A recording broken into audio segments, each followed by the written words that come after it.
In this Warmaster video, we're going to take a look at everybody's favourite chunky boys, the Ogres, and see how their current army list compares to the original one I reviewed a few years ago. The original Ogre list was plagued by a number of issues. There were some obviously subpar unit choices in the list, either due to overcosting or special rules which prevented the unit from fulfilling its battlefield role effectively. Ogre armies based upon the original list tended to focus around brigades of Bull Ogres and Iron Guts, with not much else. Clearly there was a need to make the other unit choices more viable, and this desire for change resulted in the new Ogre list found in the Warmaster Armies book. In my opinion, the new Ogre list is a much better version. There is an entirely new unit option not seen before, and the problems with the original list have largely been rectified, although the new list is not without its own issues. As always, the positive changes are only possible thanks to the feedback provided by the playtesting community, in liaison with the Rules Committee. So let's now take a look at how the army list has changed over time.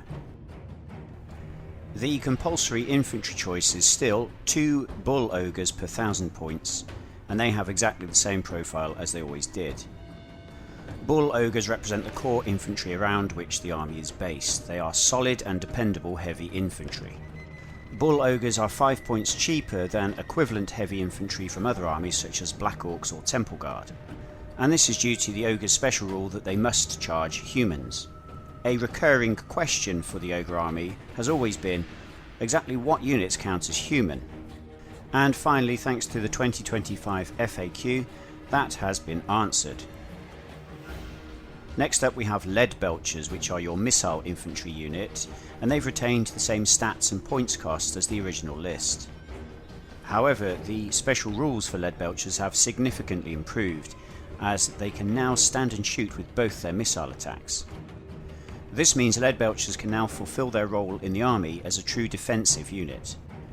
Anybody wishing to charge a unit of Lead Belchers will suffer 6 armour-piercing shots before they can make contact, and this will often be sufficient to deter charges from all but the heaviest of cavalry. Next are the Iron Guts, which is the best infantry unit in the army, with stats equivalent to Chaos Warriors and a price to match. They are limited to 2 units per 1000 points in the army, but they can be relied upon to handle the heaviest fighting in the centre of the battlefield. No change from the original list, just an excellent unit option. We now move to Yhetees, who have experienced a significant number of changes between the two lists. The original Yhetee concept was as a high damage dealing flanking unit. Instead of the standard Ogre heavy infantry profile, Yhetees had the Troll heavy infantry profile with 5 attacks but 3 hits and a 5-up save. Their special rules always imposed a -1 command penalty upon them, but they ignored any distance penalties for command. This was a good concept, but their original pricing point of 130 points was prohibitively expensive. Over time, the Yhetees received a 10-point price reduction and the ability to pursue any type of retreating enemy, and this allowed them to fulfill their niche within the army much better, as an anti-cavalry unit. However, when we look at the new list, we'll see that the original concept of Yhetees has gone, and they've been replaced with a profile which is a cut and paste of Kislev bears. Their attacks stay the same, they've gained a hit, but they've lost their armour save.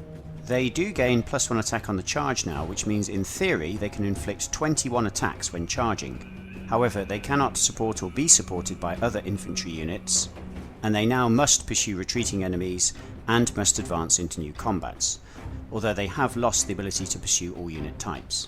They no longer have the -1 command penalty and no longer ignore distance penalties for commands.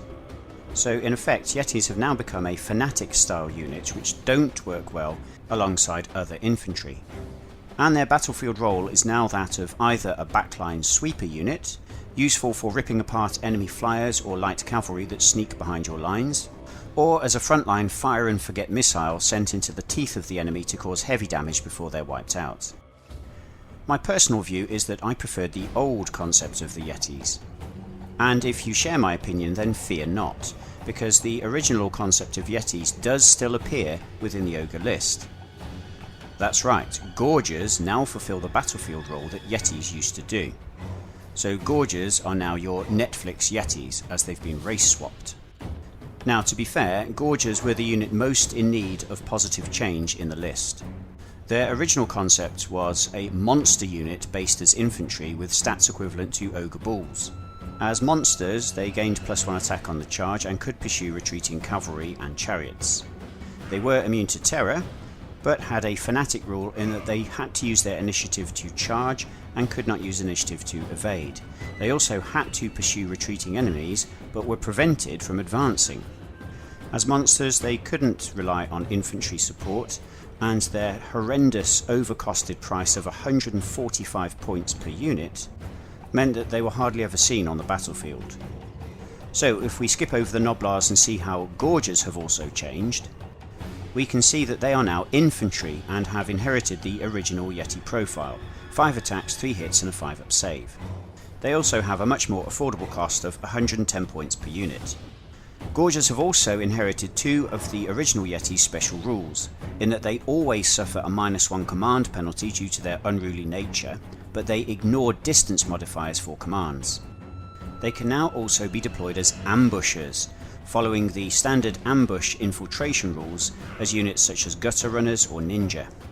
On top of this, Gorgers also ignore the -1 command penalty for dense terrain. So the current version of Gorgers are no longer as a fanatic style unit, but more as a special forces style unit, and you're limited to 1 unit per 1000 points. So in their current concept as Netflix Yetis, Gorgers do fulfill a much needed role within the Ogre army, that of threat projection.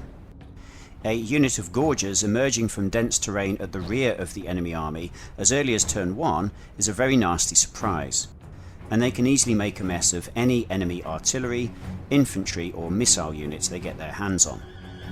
So in the current Ogre list, Gorgers have improved the most from their original concept, although personally I feel that this is at the expense of Yetis somewhat. However, as with all Warmaster concepts, there is an obvious solution.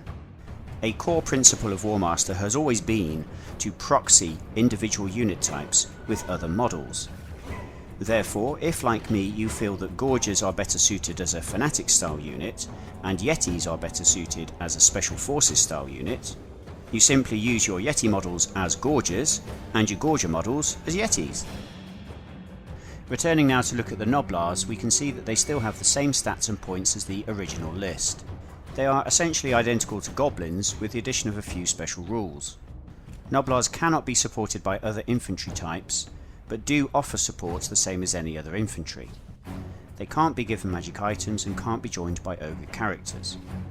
However, the biggest positive change for Gnoblars is that you may now brigade them with Ogre units. This means Gnoblars are now the cheap support you need for your other Ogre infantry types, and your little guys will now happily follow your big lummoxes wherever they go. Alternatively, you can use them as a form of charge defense by placing them in front of your more valuable infantry units. As the Gnoblars cannot be supported by other infantry types, any infantry behind the Gnoblars will not count as engaged in combat if the Gnoblars are charged. This means the enemy have to waste their charge attacks on the Gnoblars before being forced to advance into the much tougher Ogres behind. Altogether, a very positive change for Gnoblars. The Ogre's heavy cavalry choice are Rhinox Riders, and they are undoubtedly the heaviest cavalry unit in the game, both figuratively and literally. A charging unit of Rhinox Riders can generate 21 attacks across a 60mm frontage, which is often sufficient to remove lightly armoured units in 1 round. Rhinox Riders are also immune to terror, and their stats and special rules make them closer in performance to Araby elephants or demon beasts than other cavalry units, although Rhinox Riders retain their 30cm cavalry move. In the current list, Rhinox Riders have received a welcome reduction of 10%. They now cost 200 points as opposed to 220. As they are such a threat on the battlefield, the enemy are likely to concentrate a lot of resources into neutralising that threat. So expect your Rhinox Riders to be targeted by enemy artillery and spells such as Doom and Despair. A canny Ogre player can use a unit of Rhinox Riders as a distraction to draw the enemy's attention to one particular part of the battlefield, and this will allow the rest of your units to advance up the battlefield relatively unopposed, and put pressure on the enemy line where you want to apply it. Altogether, Rhinox Riders are a solid choice. Next we have an entirely new unit, a second cavalry unit called Saber Tusks. Saber Tusks have the same stats and cost as Chaos Hounds and are available at 1 unit per 1000 points. Saber Tusks are essentially the fantasy version of saber-toothed cats, and they continue the ice-aged beast theme of several other ogre units. The reason why Saber Tusks were added to the new ogre list is to fulfill a needed niche in the army.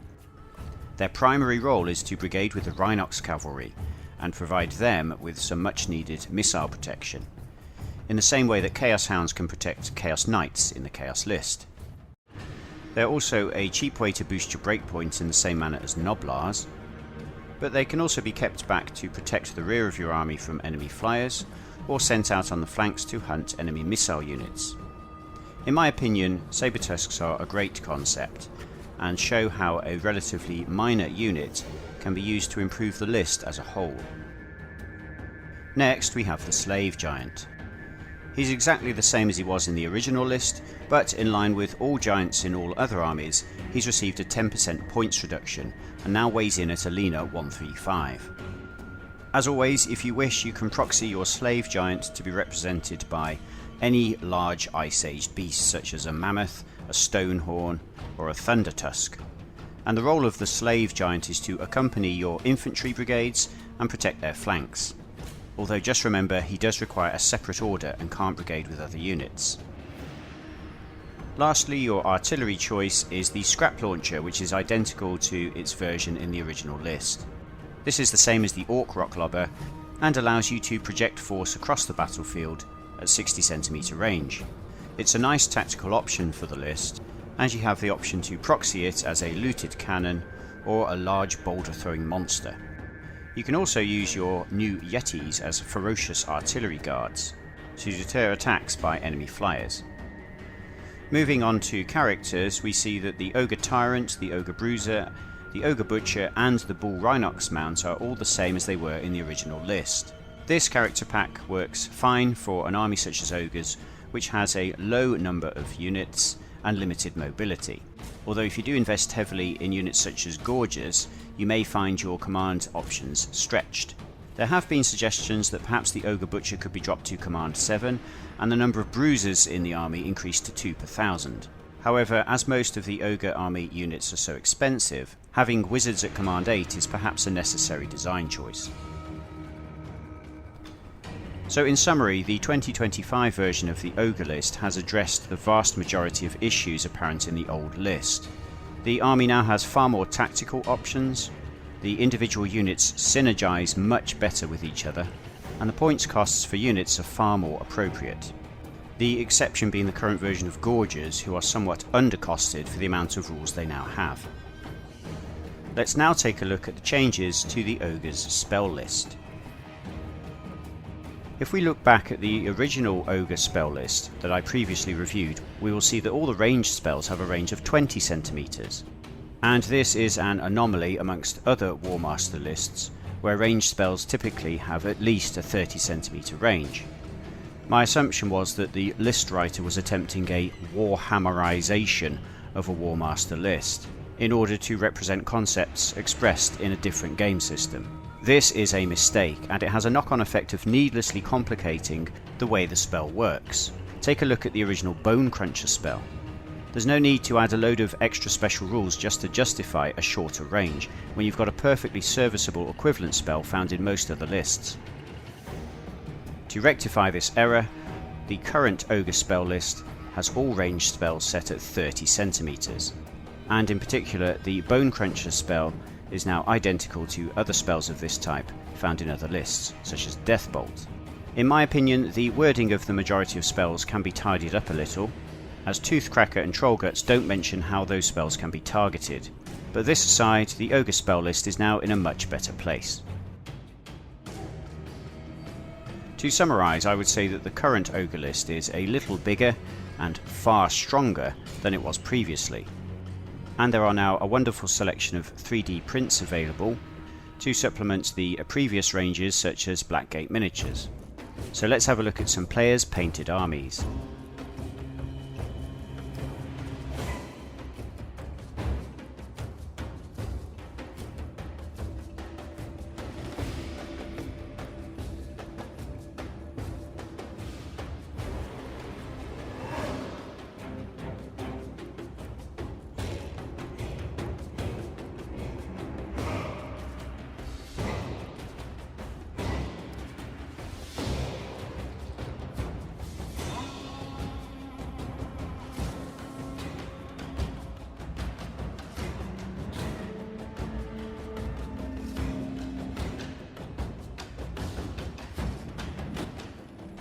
For your main battle line, you want your heaviest infantry units, which are Iron Guts and Bulls.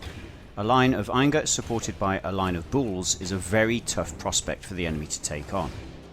It also removes the likelihood of your Bulls charging off into the enemy unsupported, but the downside is that this is very points heavy. The cheaper option is to use your Gnoblars as the supporting infantry behind your Ogre units. And this is often a good tactical choice for units such as Lead Belchers, who are not designed to be in the thick of the fighting. You can always, of course, hide your Gnoblar brigades in dense terrain just to deny the enemy easy breakpoints. If you are more daring, then you can use Gnoblars in support of your mainline troops such as Iron Guts and Bulls. And as the Ogre army often has a low number of units, you may be forced to do this if the enemy brings a very wide battle line of their own. Still, if you intend to keep your Gnoblar supported units in defendable terrain, this isn't so much of a problem. Don't be afraid to use your Ogre infantry to form traps for the enemy heavy hitters such as Knights. In this example, 2 long brigades of Ogres supported by Gnoblars have managed to corner an enemy brigade of Knights on one flank of the battlefield. The Knights have no easy choice of targets. Whichever battle line they choose to charge, they will have a second battle line in their flank.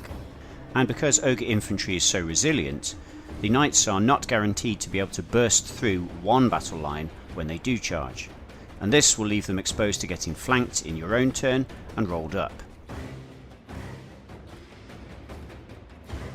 One way to run Ogres is to focus on some of the most cost-effective aspects of the list, the heaviest troops with the most resilience. Here you have a main battle line of 4 Iron Guts supported by 4 Bull Ogres, whilst the Rhinox Riders and remaining Bulls can be held in reserve or sent to protect a flank.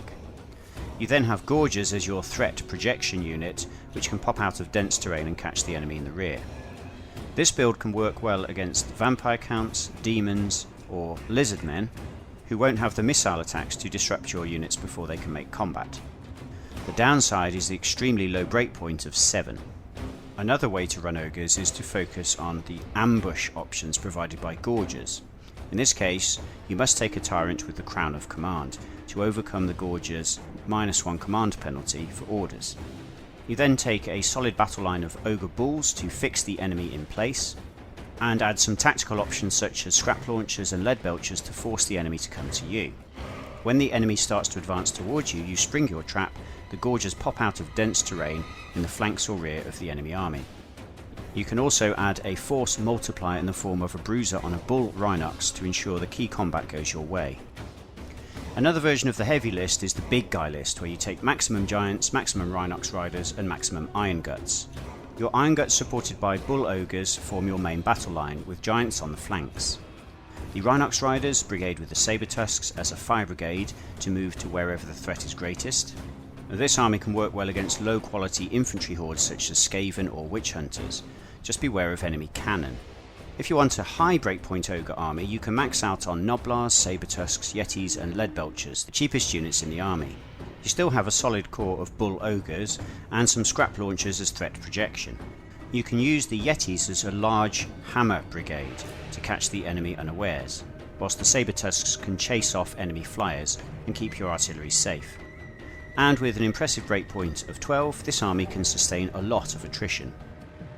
However, perhaps the best Ogre list is now to try a sample of the much more improved unit types. You take Iron Guts and Ogres as your solid core, add some Gnoblars for cheap support and Yhetees as a backline sweeper unit. You have Gorgers to infiltrate and provide threat projection, and Rhinox Riders with the banner of shielding as your alpha strike force. A bruiser on a Rhinox with a Sword of Might is easy force multiplication wherever you need it. So this army has all the tools necessary to take on multiple threats. So that is the Ogre army in 2025. And in my opinion, Ogres have gone from one of the weakest armies in Warmaster to one of the strongest. They now have multiple tools available to deal with a variety of enemy threats.